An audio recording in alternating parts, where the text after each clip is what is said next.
कक्षा 8 गणित। मैं RS प्रसाद सर आज आप लोगों को प्रश्नावली 14.3 कराने जा रहा हूं। देखते हैं इसमें क्या सूत्र लगेंगे। तो सबसे पहले है समचतुर्भुज का क्षेत्रफल। इसका क्या होता है, सबसे पहले इसकी एक भुजा होती है गुणा शीर्ष लंब कह दीजिए, या भुजाओं के बीच की लंबवत दूरी है, ये है एक भुजा गुणा शीर्ष लंब। और दूसरा सूत्र ये है आपका दिया हुआ विकर्ण से है। इसमें ये ABCD एक विकर्ण है जिसमें AC विकर्ण D1 है और BD विकर्ण D2 है। इसका क्षेत्रफल का जो सूत्र होता है ये रहा दिया हुआ है। समचतुर्भुज का क्षेत्रफल 1/2 गुणा पहला विकर्ण गुणा दूसरा विकर्ण, और इस सेंटीमीटर स्क्वायर का इकाई हो गई। ऐसे ही 1/2 D1 D2।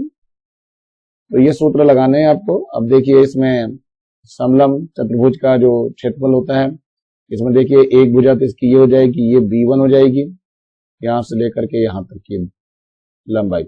दूसरी समांतर भुजा ये B2 हो जाएगी, यहां से यहां तक की लंबाई है। इनके बीच की दूरी ये H है। तो सूत्र होता है 1/2 गुणा B1 प्लस B2 और गुणा H, इनके बीच की दूरी। इन सूत्रों की सहायता से ये प्रश्नावली होनी है। चलिए देखते हैं इसमें उदाहरण नंबर 6। एक समचतुर्भुज की एक भुजा 7 सेंटीमीटर। तो पहले लिख लेते हैं एक भुजा 7 सेंटीमीटर और ऊंचाई दे दी है, ऊंचाई बराबर है 3.2 सेंटीमीटर। ये 7 सेंटीमीटर और ये 3.2 सेंटीमीटर। तो समचतुर्भुज का क्षेत्रफल बताना है। समचतुर्भुज का क्षेत्रफल बराबर होता है एक भुजा गुणा ऊंचाई।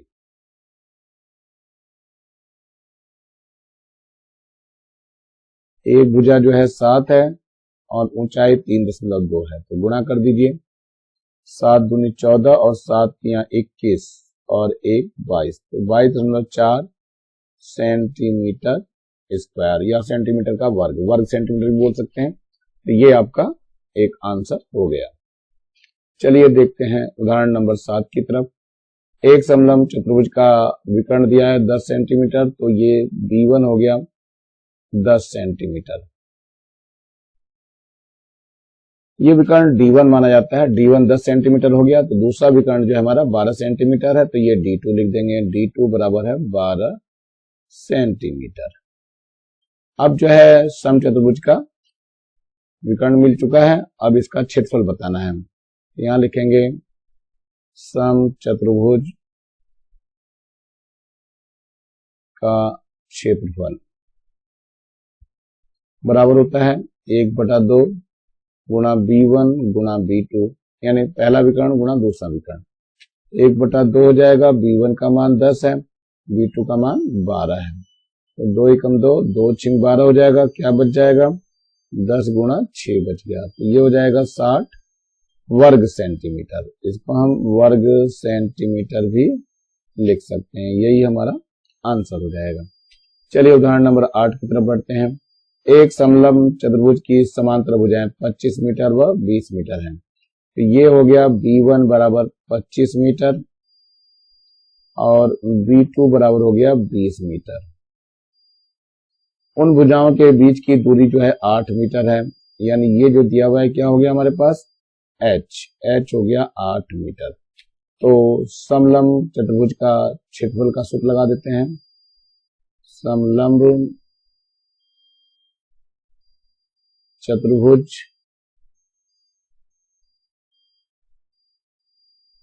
का क्षेत्रफल बराबर होता है 1/2 B1 प्लस B2 और इंटू H। चलो मान रख लेते हैं 1/2 B1 कितना है 25 है, B2 कितना है 20 है और ऊंचाई इनकी 8 है। 2 एकम 2, 2 चौक 8। तो यहाँ देखते हैं 20 और ये 25 कितना हो गया 45 हो गया और गुणा 4 ये हो गया। तो 4 पंजे 20 और 4 चक 16 और 2 18, इतने वर्ग मीटर। ये इसका आंसर होगा। चलिए उदाहरण नंबर 9 देख लीजिए। एक समलंब चतुर्भुज का क्षेत्रफल दिया हुआ है, तो लिख लेते हैं समलंब चतुर्भुज का क्षेत्रफल दिया हुआ है। कितना दिया हुआ है? 140 सेंटीमीटर स्क्वायर। यदि समांतर भुजाओं में से एक भुजा 25 सेंटीमीटर है, यानी क्या दिया है? B1 बराबर 25 सेंटीमीटर।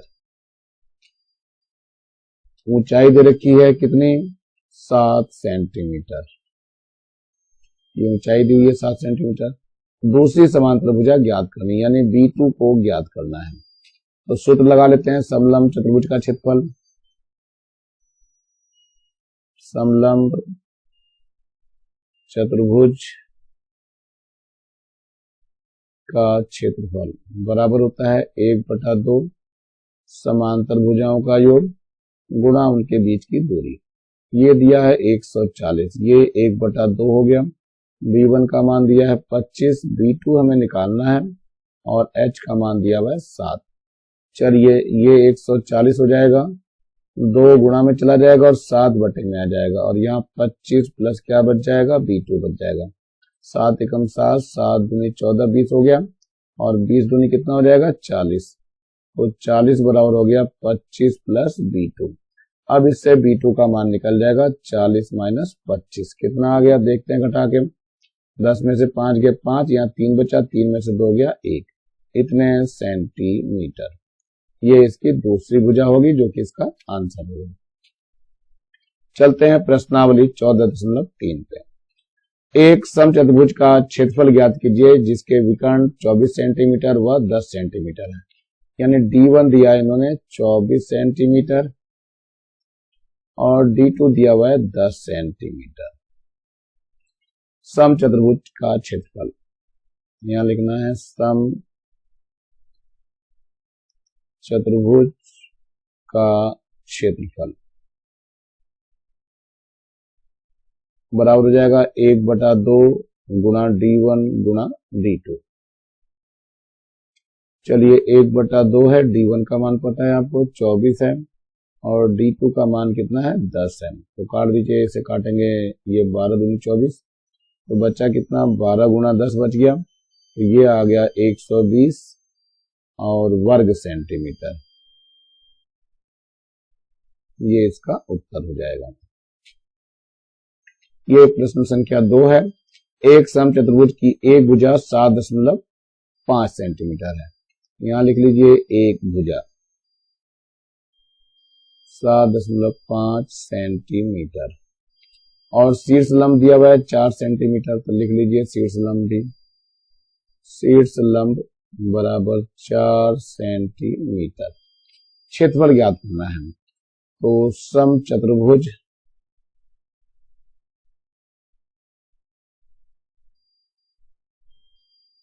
का क्षेत्रफल बराबर होता है एक भुजा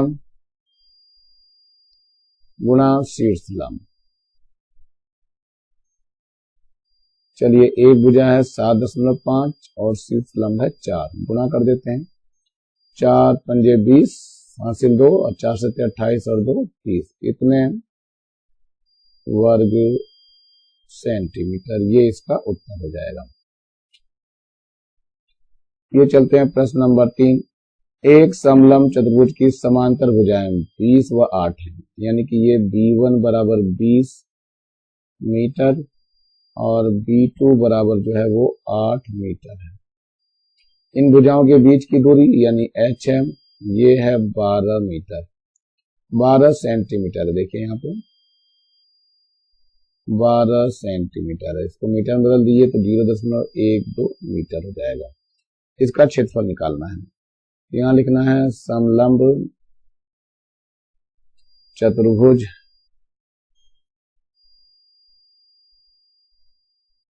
का क्षेत्रफल बराबर हो जाएगा 1/2 समांतर भुजाओं का योग यानी B1 प्लस B2 और गुणा उनके बीच की दूरी h।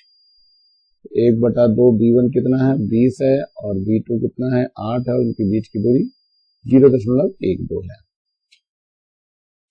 तो कर लेते हैं 1/2 हो गया और 20 और 8 ये 28 हो गया गुणा 0.12 तो काट देते हैं इसे, ये 14 आ जाएगा।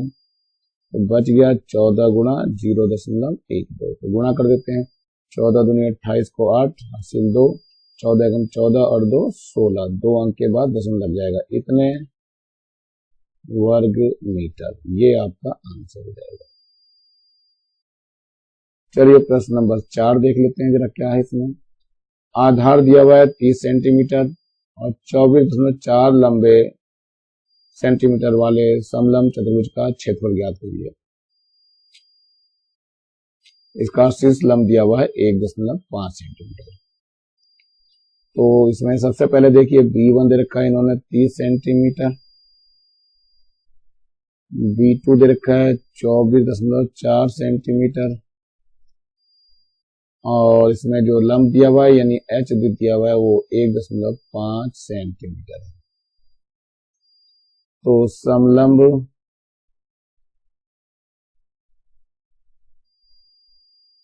चतुर्भुज का क्षेत्रफल बराबर क्या होता है सूत्र 1/2 B1 प्लस B2 और गुणा ऊंचाई h। 1/2 B1 कितना है 30 है, B2 है 24.4 और ऊंचाई इनके बीच की 1.5 है। तो थोड़ा हल कर लेते हैं, ये आ जाएगा 0.4 और यहाँ पे 4 हो जाएगा और 3 और 2 5 हो जाएगा गुणा 1.5। चलिए काट लेते हैं। तो ये 2 दूनी 4 2 सत्ते 14 और 2 दूनी 4 तो ये बचा कितना 27.2 गुणा 1.5। चलिए अब गुणा करके देखते हैं इसकी कितने की इतने की 27.2 की गुणा में 1.5 से करनी कर देते हैं। 5 दूनी 10 5 सत्ते 35 और 1 36 और 5 दूनी 10 और 3 13 यहाँ 2 आ जाएगा 7 आ जाएगा फिर 2 आ जाएगा तो 0 6 2 8 7 3 10 2 और 1 3 और 1 4 हो गया 0.2 अंक के बाद तो यहाँ आ जाएगा तो ये आंसर आ जाएगा कितना 40.80 वर्ग सेंटीमीटर इसका उत्तर हो जाएगा। मेरे ख्याल समझ में आ गया होगा बच्चों। ये इस प्रश्नावली का अंतिम प्रश्न है, देखते हैं इसको भी। एक समलंब चतुर्भुज का क्षेत्रफल दिया हुआ है 105 वर्ग। समलंब चतुर्भुज का क्षेत्रफल बराबर दिया है कितना 105 वर्ग सेंटीमीटर तथा ऊंचाई 7 सेंटीमीटर है यानी h 7 सेंटीमीटर हो गई। समांतर भुजाओं में से यदि एक भुजा 6 सेंटीमीटर है यानी कि B1 का मान 6 सेंटीमीटर है तो दोनों समांतर भुजाएं ज्ञात करें। देखो फिर से देखना पड़ेगा, समांतर भुजाओं में से यदि एक दूसरी से 6 सेंटीमीटर अधिक है तो देखो क्या करना पड़ेगा। ये तो 6 तो नहीं बात बनेगी हमारी, इस 6 के लिए हटा देते हैं जरा, इसको x सेंटीमीटर मान लेते हैं। ये x सेंटीमीटर ये मान लिया हमने। तो जो B2 है कितना हो जाएगा ये x प्लस 6 सेंटीमीटर हो जाएगा। चलिए सूत्र लगा लेते हैं। ये है समलंब चतुर्भुज का क्षेत्रफल बराबर हो जाएगा 1/2 B1 प्लस B2 और गुणा उनके बीच की दूरी h। ये दिया हुआ है 105, ये 1/2 है, B1 का मान देखो x है और ये x प्लस 6 है क्योंकि 6 अधिक है और इनके बीच की दूरी जो है वो 7 है। चलिए करके देखते हैं ये कितना हो जाएगा। ये 105 है गुणा में 2 आ जाएगा बटे में 7 आ जाएगा और ये x और x 2x हो जाएगा प्लस का 6 हो जाएगा। तो 7 से काट देते हैं, 7 एकम 7 3 बचा 7 पंजे 35। अब ये हो जाएगा 15 गुणा 2 बराबर 2x प्लस 6। ये 30 हो गया और 2x प्लस 6 हो गया तो 2x का मान हो जाएगा 30 माइनस 6 तो 2x बराबर कितना बच जाएगा यहाँ से 24। तो x का मान निकाल लीजिए। x बराबर हो जाएगा 24/2, 2 एकम 2, 2 दूनी 4, तो x का मान आ गया 12। तो B1 का मान हो गया 12 सेंटीमीटर और B2 का मान हो जाएगा 12 + 6 यानी 18 सेंटीमीटर।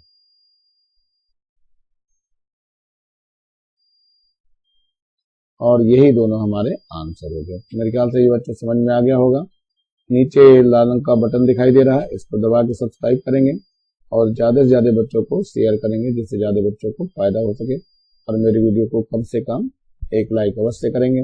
कुछ भी पूछने के लिए मेरा व्हाट्सएप नंबर है 9753557700 पे व्हाट्सएप करके भी आप अपना क्वेश्चन का आंसर पूछ सकते हैं। मैं आप लोगों की कोशिश करूंगा कि आंसर आसानी से आप लोगों को मिल जाए। Thank you, have a nice day. इसी के साथ मैं RS प्रसाद सर आज का वीडियो यहीं समाप्त करता हूँ।